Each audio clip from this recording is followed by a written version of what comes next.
2024 June July കാലഘട്ടം കായിക പ്രേമികളെ സംബന്ധിച്ചിടത്തോളം വളരെ ഉദ്യോഗം നിറഞ്ഞതായിരുന്നു. കോപ്പ അമേരിക്ക, യൂറോ കപ്പ്, അതുപോലെ തന്നെ പുരുഷ T20 വേൾഡ് കപ്പ്, ഈ 3 കായിക മുഹൂർത്തങ്ങളെ പറ്റിയാണ് നമ്മൾ ഈ ക്ലാസ്സിൽ ഡിസ്കസ് ചെയ്യുന്നത്. കോപ്പ അമേരിക്ക ലോകത്തിലെ തന്നെ ഏറ്റവും പഴക്കം ചെന്ന ഫുട്ബോൾ ടൂർണമെന്റ് ആണ് കോപ്പ അമേരിക്ക. നമുക്കറിയാം, ലാറ്റിൻ അമേരിക്കൻ രാജ്യങ്ങൾ അഥവാ സൗത്ത് അമേരിക്കൻ രാജ്യങ്ങൾ തമ്മിലാണ് ഇതിനകത്ത് മാറ്റുരയ്ക്കുന്നത്. കോപ്പ അമേരിക്ക അതിന്റെ ചരിത്രം ആരംഭിക്കുന്നത് 1916-ലാണ്. അർജന്റീനയുടെ സ്വാതന്ത്ര്യത്തിന്റെ 100ാം വാർഷികത്തോടനുബന്ധിച്ചുകൊണ്ടാണ് പ്രഥമ കോപ്പ അമേരിക്ക ടൂർണമെന്റ് സംഘടിപ്പിക്കപ്പെട്ടത്. ആ 1916 സംഘടിപ്പിക്കപ്പെട്ട ആ പ്രഥമ ടൂർണമെന്റിൽ ചാമ്പ്യന്മാരായി മാറിയത് ഉറുഗ്വേയാണ്. ഒരു കൃത്യമായ ഇടവേളയിലല്ല Copa America football tournament സംഘടിപ്പിക്കാറ്.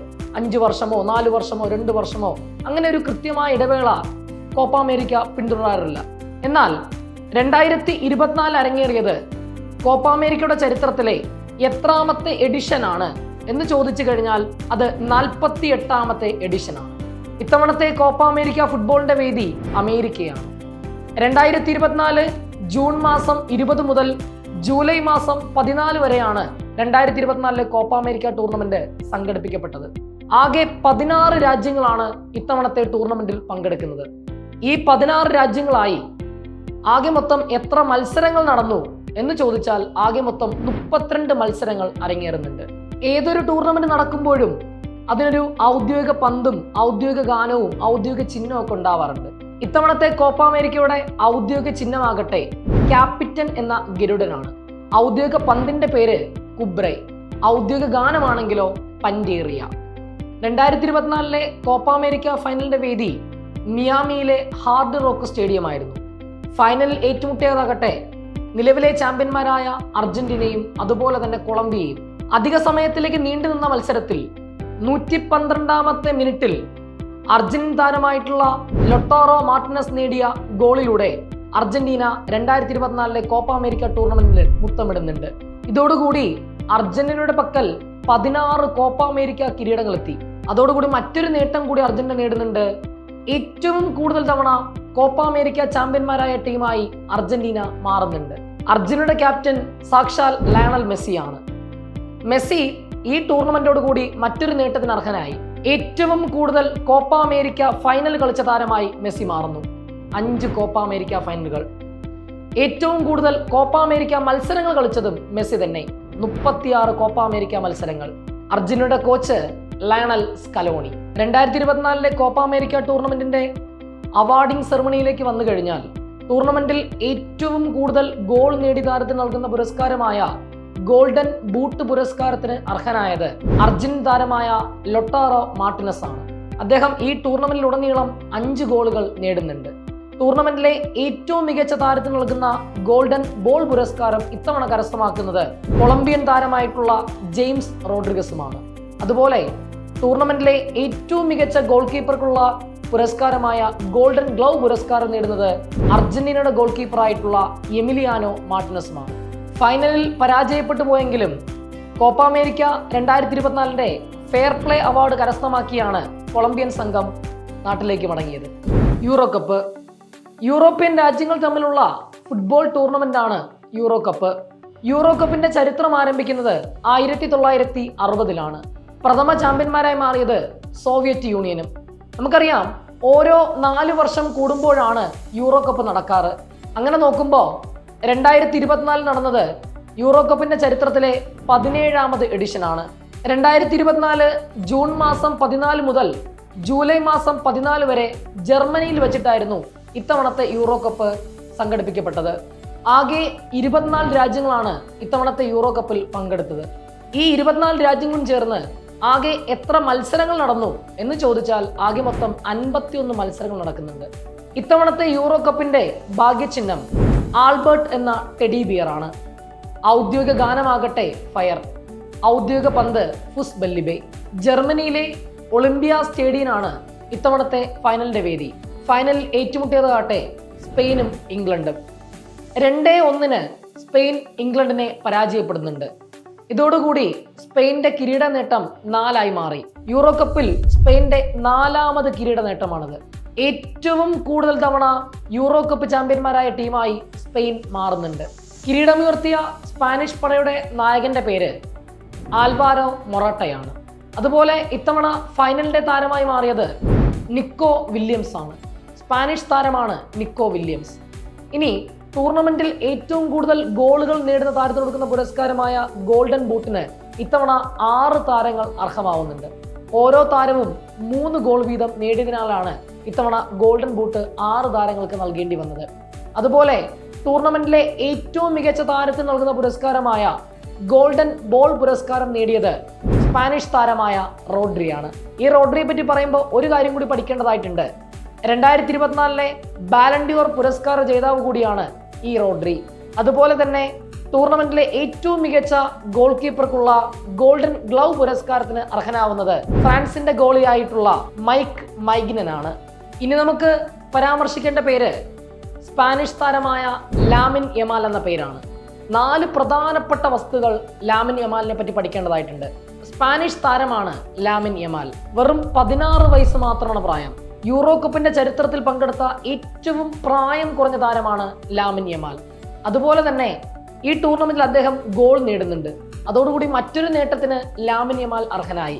Euro കപ്പിന്റെ ചരിത്രത്തിൽ ഗോൾ നേടുന്ന ഏറ്റവും പ്രായം കുറഞ്ഞ താരവും ഇദ്ദേഹം തന്നെയാണ്. ഫ്രാൻസിനെതിരെ ലാമിൻ യമാൽ നേടിയ ഗോളാണ് ഇത്തവണത്തെ ഏറ്റവും മികച്ച ഗോളായി തെരഞ്ഞെടുക്കപ്പെടുന്നത്. ഈ ടൂർണമെന്റിലെ ഏറ്റവും മികച്ച യുവതാരമായും ലാമിൻ യമാൽ മാറുന്നുണ്ട്. യൂറോ കപ്പിൽ പങ്കെടുത്ത പ്രായം കുറഞ്ഞ താരത്തെ പറ്റി നമ്മൾ പറഞ്ഞു. അങ്ങനെയെങ്കിൽ യൂറോ കപ്പിൽ പങ്കെടുത്ത ഏറ്റവും പ്രായം കൂടിയ താരമാര് എന്ന് ചോദിച്ചു കഴിഞ്ഞാൽ അത് പെപ്പയാണ്.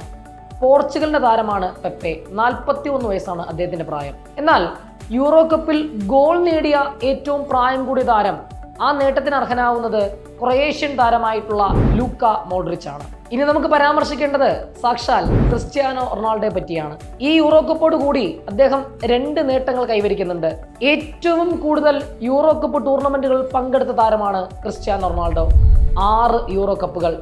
ഏറ്റവും കൂടുതൽ യൂറോ കപ്പ് ഗോളുകൾ നേടിയതും സാക്ഷാൽ ക്രിസ്ത്യാനോ റൊണാൾഡോ തന്നെ, 14 ഗോളുകൾ. യൂറോ കപ്പിന്റെ 18ാമത് എഡിഷനായി ഇനി 4 വർഷം കൂടി കാത്തിരിക്കണം. 2028 ഇനി വരാനിരിക്കുന്ന യൂറോ കപ്പ് നടക്കുക. ബ്രിട്ടനിലും അയർലൻഡിലും വെച്ചിട്ടാണ് ആ യൂറോ കപ്പ് സംഘടിപ്പിക്കപ്പെടുന്നത്. പുരുഷ T20 വേൾഡ് കപ്പ്. പുരുഷ T20 വേൾഡ് കപ്പിന്റെ ചരിത്രം ആരംഭിക്കുന്നത് 2007 2007 പ്രഥമ ടൂർണമെന്റ് സൗത്ത് ആഫ്രിക്കയിൽ വെച്ചാണ് അരങ്ങേറിയത്. പ്രഥമ ചാമ്പ്യന്മാരാകട്ടെ ഇന്ത്യയും. നമുക്കറിയാം, ഇന്ത്യയെ അന്ന് നയിച്ചത് ഇന്ത്യൻ ടീമിന്റെ എക്കാലത്തെ മികച്ച ക്യാപ്റ്റന്മാരിൽ ഒരാളായ മഹേന്ദ്ര സിംഗ് ധോണിയാണ്. അങ്ങനെ നോക്കുമ്പോൾ ഓരോ 2 വർഷം കൂടുമ്പോഴാണ് ഈ പറയുന്ന പുരുഷ T20 വേൾഡ് കപ്പ് നടക്കാറ്. അങ്ങനെ നോക്കുമ്പോൾ 2024 അരങ്ങേറിയത് പുരുഷ T20 വേൾഡ് കപ്പിന്റെ 9ാമത്തെ എഡിഷനാണ്. ഇത്തവണ വെസ്റ്റ് ഇൻഡീസിലും അമേരിക്കയിലും വെച്ചിട്ടാണ് ഇത്തവണത്തെ വേൾഡ് കപ്പ് നടക്കുന്നത്. 2024 ജൂൺ മാസം 1-ാം തീയതി മുതൽ ജൂൺ മാസം 29 വരെ ആകെ മൊത്തം 20 രാജ്യങ്ങൾ 55 മത്സരങ്ങളായി ഏറ്റുമുട്ടുന്നുണ്ട്. ഇത്തവണത്തെ വേൾഡ് കപ്പിന്റെ ബ്രാൻഡ് അംബാസഡർമാരായി 4 താരങ്ങളെ നിശ്ചയിക്കുന്നുണ്ട്. ട്രാക്ക് ആൻഡ് ഫീൽഡ് താരമായ ഉസൈൻ ബോൾട്ട്, ഇന്ത്യൻ ക്രിക്കറ്റ് താരമായ യുവരാജ് സിംഗ്, വെസ്റ്റ് ഇൻഡീസിന്റെ ഇതിഹാസ ക്രിക്കറ്റ് താരമായ ക്രിസ് ഗെയിൽ, പാകിസ്ഥാന്റെ താരമായ ഷാഹിദ് അഫ്രീദി. ഈ 4 പേരുമാണ് ഇത്തവണത്തെ വേൾഡ് കപ്പിന്റെ ബ്രാൻഡ് അംബാസഡേഴ്സ്. വെസ്റ്റ് ഇൻഡീസിലെ കെൻസിംഗ്ടൺ ഓവലിലായിരുന്നു ഇത്തവണ ഫൈനലിന്റെ വേദി. ഫൈനലിൽ ഏറ്റുമുട്ടിയതാകട്ടെ നമ്മുടെ സ്വന്തം ഇന്ത്യയും സൗത്ത് ആഫ്രിക്കയും. ആദ്യം ബാറ്റ് ചെയ്ത ഇന്ത്യ 176 എന്ന ലക്ഷ്യം സൗത്ത് ആഫ്രിക്കയിൽ മേൽ വയ്ക്കുന്നുണ്ട്. ഇതൊരു റെക്കോർഡാണ്. ഒരു പുരുഷ T20 ലോകകപ്പിന്റെ ഫൈനലിൽ ഒരു ടീം നേടുന്ന ഏറ്റവും ഉയർന്ന സ്കോറായി 176 മാറുന്നുണ്ട്. മറുപടി ബാറ്റിങ്ങിന് ഇറങ്ങിയ സൗത്ത് ആഫ്രിക്കയുടെ പോരാട്ടം 7 റൺസ് അകലെ അവസാനിക്കുന്നു. അങ്ങനെ ഇന്ത്യ 2ാം തവണയും ലോകകപ്പിൽ മുത്തമിടുന്നുണ്ട്. പുരുഷ T20 വേൾഡ് കപ്പിൽ 2 തവണ ചാമ്പ്യന്മാരായി മാറി. 2007 ഇപ്പോൾ 2024.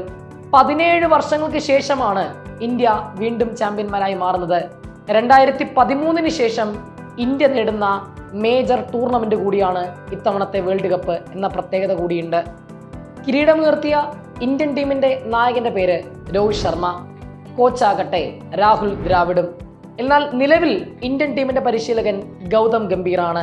ഈ ടൂർണമെന്റിൽ ഉടനീളം മോശമായി ബാറ്റ് ചെയ്ത വിരാട് കോഹ്ലി എന്നാൽ ഫൈനലിൽ കത്തിപ്പടരുകയായിരുന്നു. ഫൈനലിൽ വിരാട് കോഹ്ലി 76 റൺസുകൾ നേടുന്നു. അതോടുകൂടി ആ ടൂർണമെന്റിലെ ഫൈനലിലെ താരമായി വിരാട് കോഹ്ലി മാറുന്നു. എന്നാൽ ടൂർണമെന്റിലുടനീളം മികച്ച പ്രകടനം നടത്തിയ ജസ്പ്രീത് ബുംറ ടൂർണമെന്റിലെ മികച്ച താരമായും തെരഞ്ഞെടുക്കപ്പെടുന്നുണ്ട്. ഫൈനലിൽ അവസാന ഓവറിലെ ആദ്യ പന്തിൽ സൗത്ത് ആഫ്രിക്കൻ താരമായ മില്ലറെ പുറത്താക്കാൻ സൂര്യകുമാർ യാദവ് ഒരു ഉഗ്രൻ ക്യാച്ച് എടുക്കുന്നുണ്ട്. ആ ക്യാച്ചാണ് ഫൈനലിലെ സ്മാർട്ട് ക്യാച്ചായി തിരഞ്ഞെടുക്കപ്പെടുന്നത്. ടൂർണമെന്റിൽ ഏറ്റവും കൂടുതൽ റൺസുകൾ നേടിയ താരം അഫ്ഗാനിസ്ഥാൻ താരമായ റഹ്മാനുള്ള ഗുർബാസ് ആണ്. 281 റൺസുകളാണ് ടൂർണമെന്റിലുടനീളം അദ്ദേഹം കുറിക്കുന്നത്. എന്നാൽ ടൂർണമെന്റിൽ ഏറ്റവും കൂടുതൽ വിക്കറ്റുകൾ നേടിയത് 2 താരങ്ങളാണ്. ഒന്ന് ഇന്ത്യൻ താരമായ അർഷദീപ് സിംഗും അഫ്ഗാനിസ്ഥാൻ താരമായിട്ടുള്ള ഫസൽ ഹക്ക് ഫറൂഖിയും. 2 പേരും 17 വിക്കറ്റുകൾ കൂടി നേടുന്നുണ്ട്. ഇനി ഈ ടൂർണമെന്റിൽ ഉടനീളം ഒരു മത്സരം പോലും കളിക്കാനാകാതെ പുറത്തിരുന്നൊരു മനുഷ്യനുണ്ട് ഇന്ത്യക്ക് വേണ്ടി. അദ്ദേഹത്തിന്റെ പേര് മലയാളികളുടെ സ്വന്തം സഞ്ജു സാംസൺ. അതിനോടെല്ലാമുള്ള പ്രതികാരം എന്നോണം ഇക്കഴിഞ്ഞ മാസങ്ങളിൽ മലയാളികൾക്ക് അഭിമാനമായ പ്രകടനമാണ് സഞ്ജു പുറത്തെടുത്തുകൊണ്ടിരിക്കുന്നത്. സഞ്ജുവിനെ സംബന്ധിച്ചിടത്തോളം കഴിഞ്ഞ ഒരു മാസക്കാലം വളരെ പ്രധാനപ്പെട്ടതായിരുന്നു. 3 സുപ്രധാന റെക്കോർഡുകളാണ് സഞ്ജു കഴിഞ്ഞ ഒരു മാസക്കാലം കൊണ്ട് പിന്നിട്ടത്. ഏറ്റവും ഒടുവിലായി നടന്ന 2 T20 ടൂർണമെന്റുകൾ, ഒന്ന് ബംഗ്ലാദേശിനെതിരെയും അതുപോലെ തന്നെ രണ്ടാമത് സൗത്ത് ആഫ്രിക്കയ്ക്കെതിരെയും. ആദ്യം ബംഗ്ലാദേശിനെതിരെ അദ്ദേഹം ഒരു സെഞ്ചുറി നേടുന്നുണ്ട്. ഇതോടുകൂടി 2020 ക്രിക്കറ്റിൽ സെഞ്ചുറി നേടുന്ന ആദ്യ ഇന്ത്യൻ വിക്കറ്റ് കീപ്പർ ബാറ്റ്സ്മാനായി സഞ്ജു മാറി. പിന്നീട് നടന്ന രണ്ടാമത്തെ ടൂർണമെന്റിൽ സൗത്ത് ആഫ്രിക്കയ്ക്കെതിരെ 2 സെഞ്ചുറികൾ. ഇതോടുകൂടി മറ്റൊരു നേട്ടത്തിന് അർഹനാവുന്നുണ്ട്. 2020 ക്രിക്കറ്റിൽ തുടർച്ചയായി 2 സെഞ്ചുറികൾ നേടുന്ന ആദ്യ ഇന്ത്യൻ താരമായി സഞ്ജു മാറുന്നു. അതുപോലെ ഒരു കലണ്ടർ വർഷം 3 T20 സെഞ്ചുറികൾ നേടുന്ന ആദ്യ താരമായും ആദ്യ ലോക താരമായും സഞ്ജു വി സാംസൺ മാറുന്നുണ്ട്. സഞ്ജുവിന്റെ ബാറ്റിൽ നിന്നും പിറക്കുന്ന പുതിയ റെക്കോർഡുകൾക്കായി നമുക്ക് കാത്തിരിക്കാം.